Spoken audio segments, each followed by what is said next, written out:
Next, we have Anand, who's a chief data scientist at Gramener.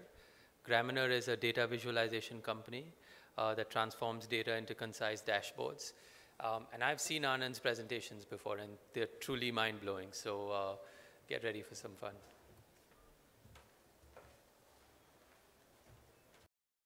Okay, this session and the next are from the other side, from the media side, where Karthik and I will be talking about our experiences, not from the political or the party perspective, but from what happened on what happened when we were working with CNN IBM and trying to tell the story of elections. So these are going to be a set of stories around the elections. And as Arihan just introduced, so I'm Anand, Chief Data Scientist at Gramener. That's my Twitter handle. Let's dive in straight into how this began. Okay, it began with one large screen being installed on the CNN IBM studio. Microsoft put this there, and all the journalists were completely excited. It kicked off the so-called CNN IBM Microsoft Analytics Center, where you see Rajdeep talking to Bhupen about what he's going to show over the course of the next month while the elections were running.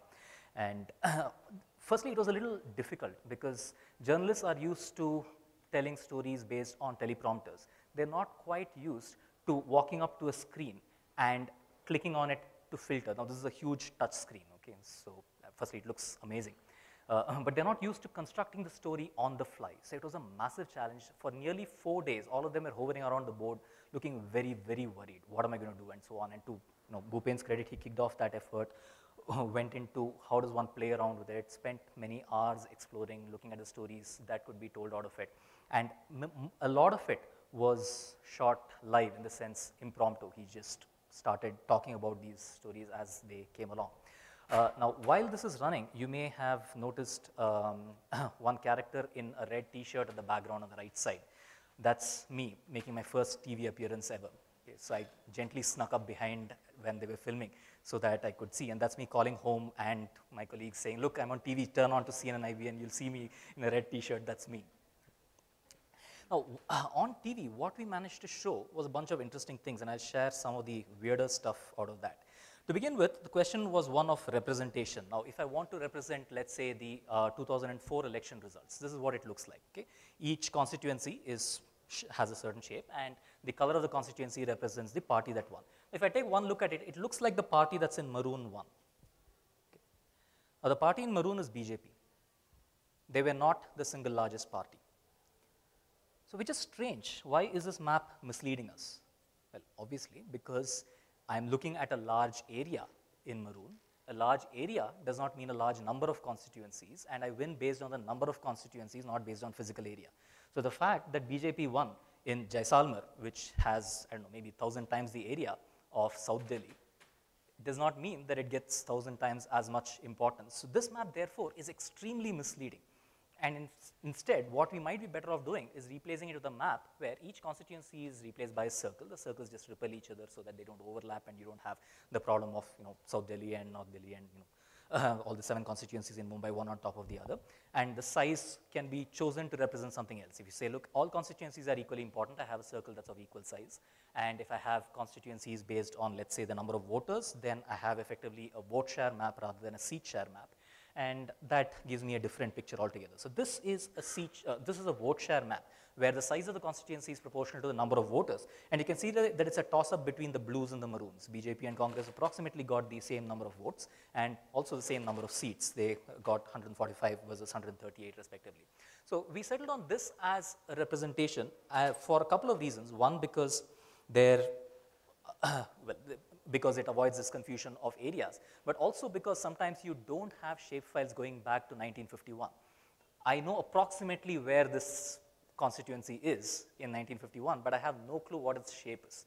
So it's a clever trade-off that we made, saying that, look, if you don't have the data, it doesn't matter. Here's a nice way of looking at it that still might show you insights. And it shows us sort of some weird insights. For instance, have you firstly, which is the most successful party in India? Which has the highest percentage of wins? Congress. That's an easy one. I mean, they've been around for the longest time, right? Which has the lowest percentage of wins?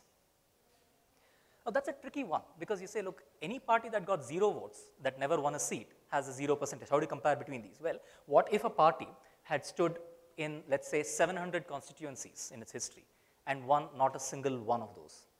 You'd consider that a fairly dismal failure, right? There is one such party, and that is called the Doordarshi Party. I don't know if you've ever heard of this one. So they were founded in 1980s, and in 1984, during the first election that they contested in, they fought in 97 seats. That's a pretty large number, okay?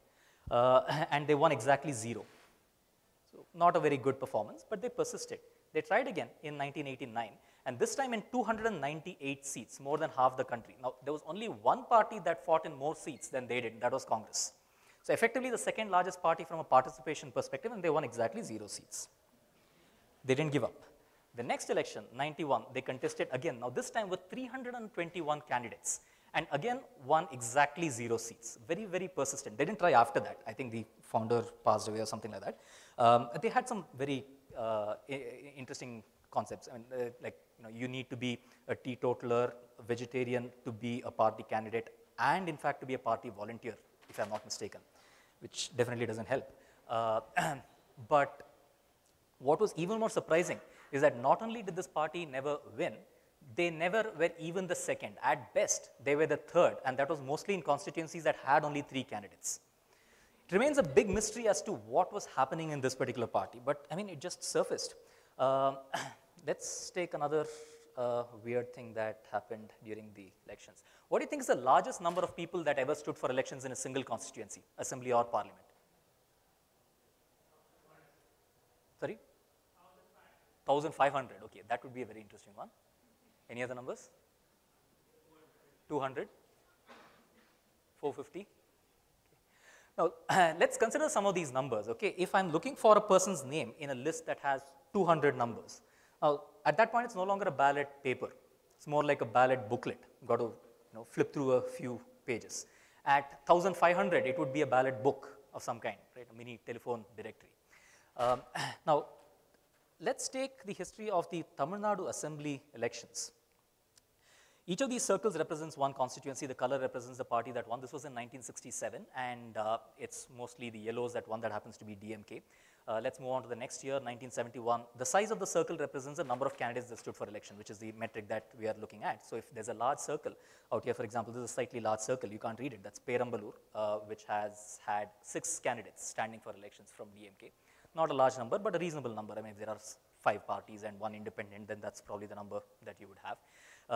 In 1977, now we have a sudden increase in participation and a shift in party politics. It's moving from yellow to maroon. That's a shift from DMK to ADMK.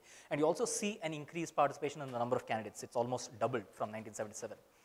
From the previous election to 1977. 1980, slight shrinkage. 1984, now we are starting to talk decent numbers. That big circle is Maduranthakam, where there were as many as 90 candidates standing for elections. Now, if I have 90 candidates, that's what the voter list looks like. The candidate list looks like. Okay? You still have to, see a fair bit to figure out where your candidate is.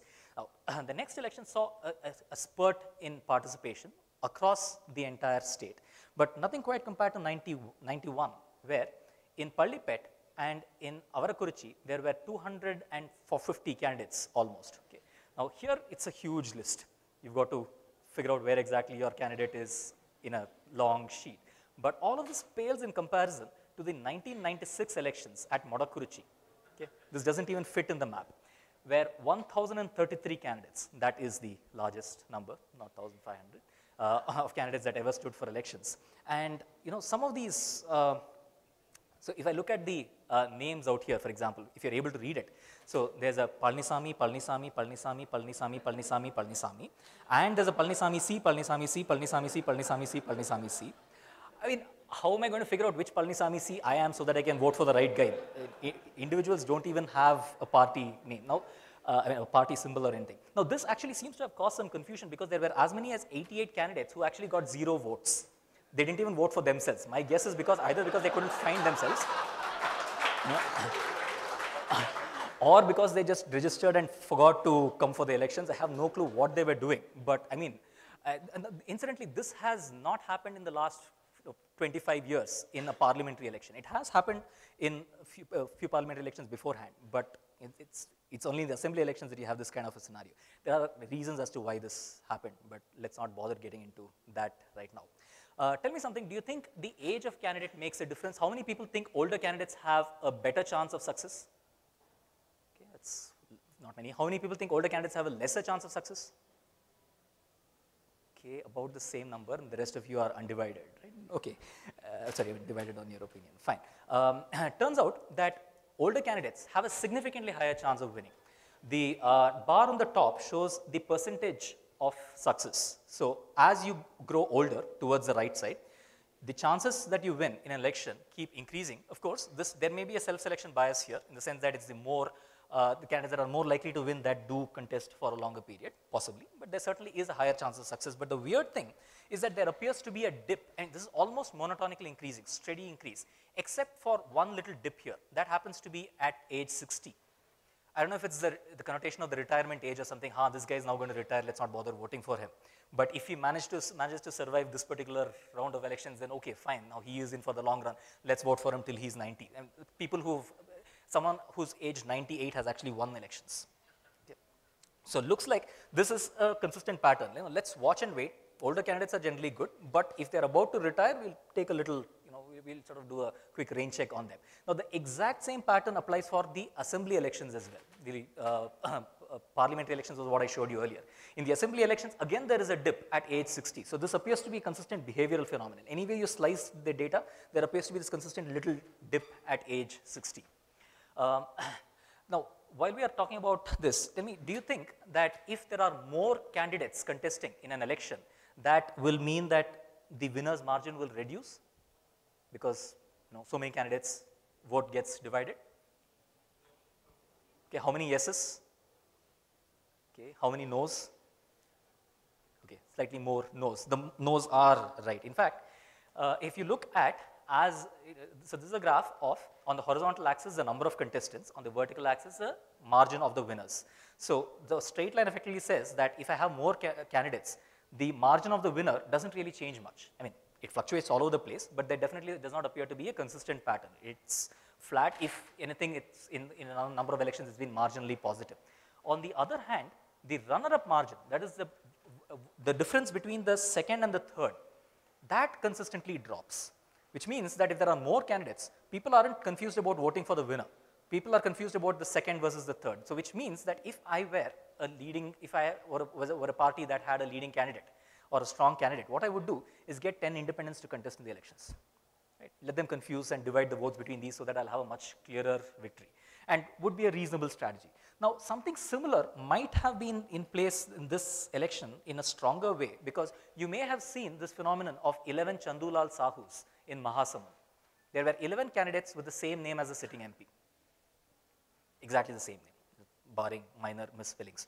Just kind of strange. I mean, this sort of a thing where we have had multiple candidates with the same name, especially that of a sitting MP, has not happened in the last, it has not happened since 78 often enough. I mean, it's happened only twice at most. But this time, it happened in exactly 1, 2, 3, 4, 5, 6, 7, 8, 9, 10, 11 constituencies where there were multiple candidates with the same name as the sitting MP. And the interesting thing is that the party that is affected by it is mostly BJP. There's a certain amount of Aam Aadmi Party, Shiv Sena, Lok Dal, blah, blah, blah. But you conspicuously don't see Congress, which actually won the largest number of seats last time on this list. In other words, this strategy of having a candidate with the same name as the winner the last time seems to be affecting every party adversely other than Congress. I'm not making any conclusions or inferences. I'm just so happens that we find this. But anyway, all of this was what was going up on TV and was what people were spending about a month on, and CNN-IBN had a good run of this until we had to get ready for election day. Now, this was the big day when all of this stuff is going to be put under scrutiny, and that was Rajdeep in the middle walking in at 5:30 in the morning. Nobody went home. Okay, on election night, people were just there saying, Rajdeep is going to come in at 5:30 and he's going to get ready at 5:55 at the studio. If everything is not absolutely fine at that point, we are going to lose our jobs. So it was a night out for most people. And for us, the challenge was we were very conveniently told a day before that, look, we are probably going to be crossing 5 million visitors on election day. okay, you might have given us a little bit of notice. We could have planned for it. But to be fair, we had done a bit of preparation. And the next 10 minutes, what I'm going to be talking about is a bit technical.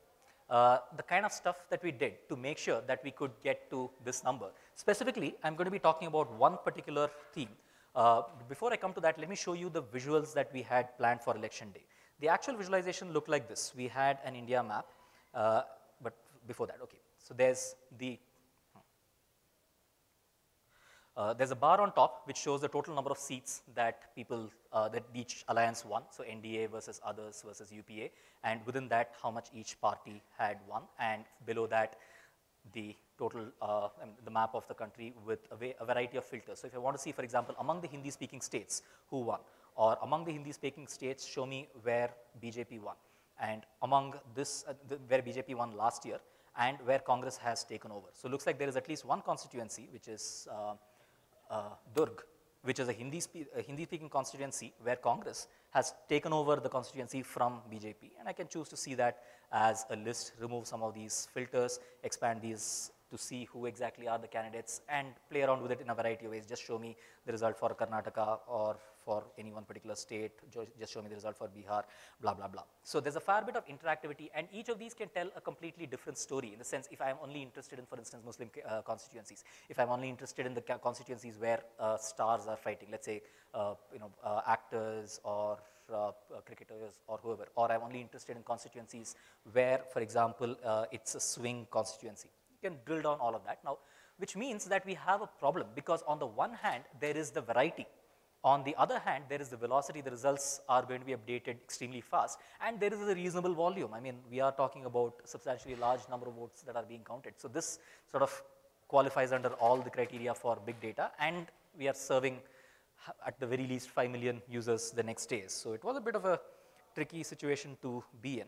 Now, one of the things that helped us while doing this was, and I'm going to talk about one specific aspect, compressing the content.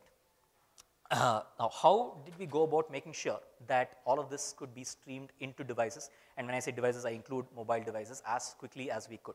So the key, of course, is to try and compress content. Let me walk you through the architecture. The data was sitting in a server from Nielsen, who then transferred it into the CNN-IBM's Windows server sitting in Noida, which had a SQL Server database out there. This was their existing infrastructure. We had nothing to do with it.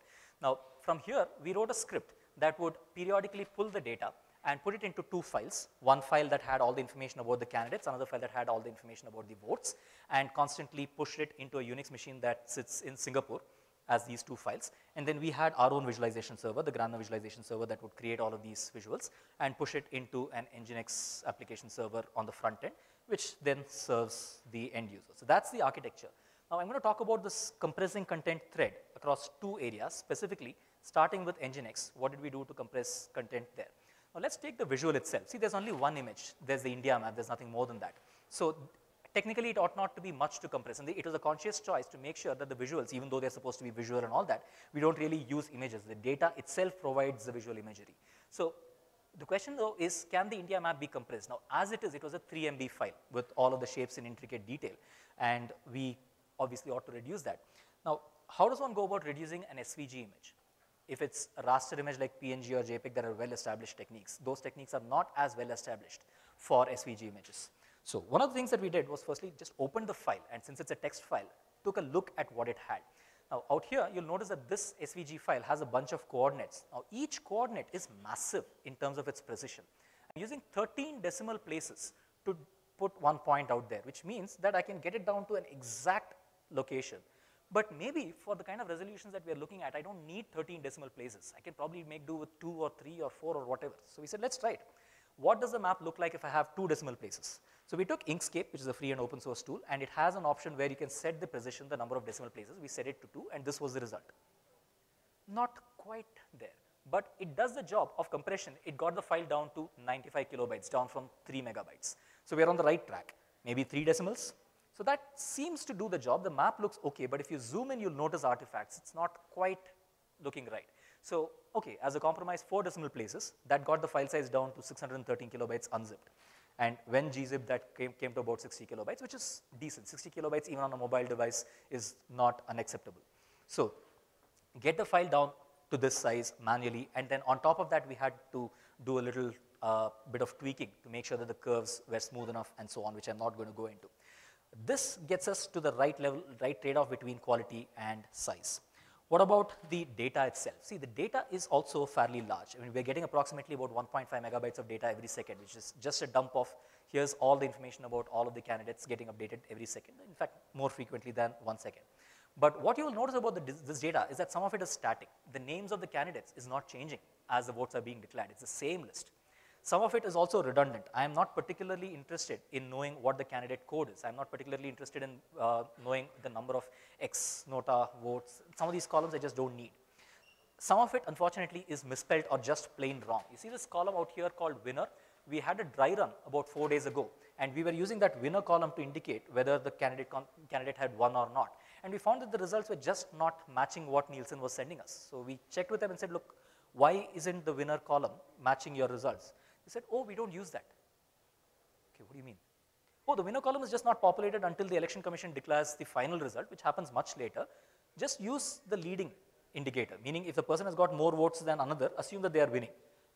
Okay, we learn something every day. So all of the stuff where you see this particular party has 713, or 313 seats, this particular party has 30 seats and so on, the bulk of it was actually just leading. But you'll find that by and large it's a pretty good indicator, even as it, even during the beginning of the day. So net, what we have is a lot of data that is not changing. Of course, has to be corrected, but I'm not going to talk about that. And since the data is not changing, what we need to do is only refresh the changed data. I only need to know what has changed from the last time. So we put together a structure which said, look, I have every single candidate's names and all of their details.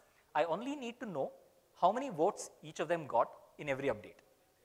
We packed that together as a JSON structure with a bit of redundancy because we didn't want mobile devices to have to do too much computation. So it wasn't purely focused on reducing the volume of data. It was also focused on reducing computational complexity at the mobile device end. And why JSON? Because even after you compress it, JSON is not particularly larger than CSV. And CSV would be the most compact, or an array of numbers would be the most compact. But JSON, when gzipped, is not particularly larger and allows for a hierarchical structure. And with all of this, we ended up getting down to 27 kilobytes, which gets transferred every refresh, which is pretty small. I mean, that can be streamed quite comfortably even on an edge network. Right? So with this, we were pretty much set for the next day, and we were very eagerly anticipating the 5 million visitors, which we hoped would happen. Walked into the studio at 5:45, everybody was in place. We started our servers, started running. At around, halfway through the market, around 8 a.m., we'd already hit 600,000 visitors. Now, that was a little worrying, but on the other hand, the feedback was good. People were saying probably the best done website for tracking election websites. Gramener seems to be the company which is running it. Must-watch link is the IBN election website, bing.com/elections. This was streamed on 2 sites. One on bing.com, and the other was ibnlive.in. Both of these were effectively serving the same content. And on one side, it was also a sort of Google versus Microsoft battle. On the other hand, it was NDTV versus CNN, IBN versus other channels kind of battle. And the feedback that was coming in certainly seemed positive. 9 a.m., now we were really worried at this point because in that 1 hour alone, we hit 1.3 million visitors. So there's no doubt that this was going well beyond 13 million. In fact, if you want to see what that day looked like when it panned through, it started off with very few votes, gently a few areas coming in. BJP took a somewhat early lead, relatively small though, but Congress did try and match up fairly quickly. There wasn't that much of a difference in the first half hour or so. But then in the next hour, BJP starts increasing the lead much faster than Congress does. You see the map slowly turning saffron. Now at this point, it looks like there is a decisive lead. There's not too much, and half the results have been declared. And this is approximately around 9:45 or so. Around this time is when they called the elections. They said, look, there is no doubt that the UPA is going to win the elections, and the rest of it was relatively easy. So at 9:45, they actually called the elections. We are probably the only people in the entire country, perhaps the world, that was thanking BJP for a decisive victory, because if not, our servers would have crashed. What happened was, after these results got declared, the interest gently started climbing down. but we still ended up clocking at 10 million visitors, and if not for this wonderful campaign that happened, we would have been in serious, very serious trouble. Actually, we did get into serious trouble for a completely different reason. See, we had a set, this is like all of this optimization was done late night and early in the morning. Okay, so in the midst of all of this, when we restarted the server, we have an admin console, which we didn't bother locking. Okay, there's supposed to be a password that is set, and you clear that. We didn't bother doing it. At 8:45, suddenly we find that our site is inaccessible. And we found it out fairly quickly because we were monitoring it very carefully. It said 401 not authorized. What the hell happened? I don't know what happened, but we just said, let's restart the server, quickly killed it, restarted it. It got back up in about 5 seconds. And we made sure that we went to the admin screen, set a password, nobody could get in. And then we started looking at the logs. Now, it turns out that some chap from Ahmedabad, I know he's from Ahmedabad by looking at the IP addresses and mapping it back to the logs. So some chap from Ahmedabad has been going through the /admin site, looking at it purely accidentally, and has been wandering around, playing around with a variety of options, and somewhere he's just messed it up and put in some option that has logged out the entire country for 5 minutes. Thankfully, due to caching, it didn't have a big impact, but if any of you are or know this chap from Ahmedabad, please let him know that we are very keen to recruit this chap. So, all in all, it was a pretty crazy day. And the big story there for us was the fact that it could scale to 10 million on a single server that is slightly less powerful than the laptop. But more than that, it was also an interesting story in an interesting experience in narrative storytelling. Ultimately, data without images, without anything else, can still have a number of interesting stories. And this was an experience where we could share that on television, which is a relatively new media for us. So all in all, fun experience. Hope you got something out of this talk.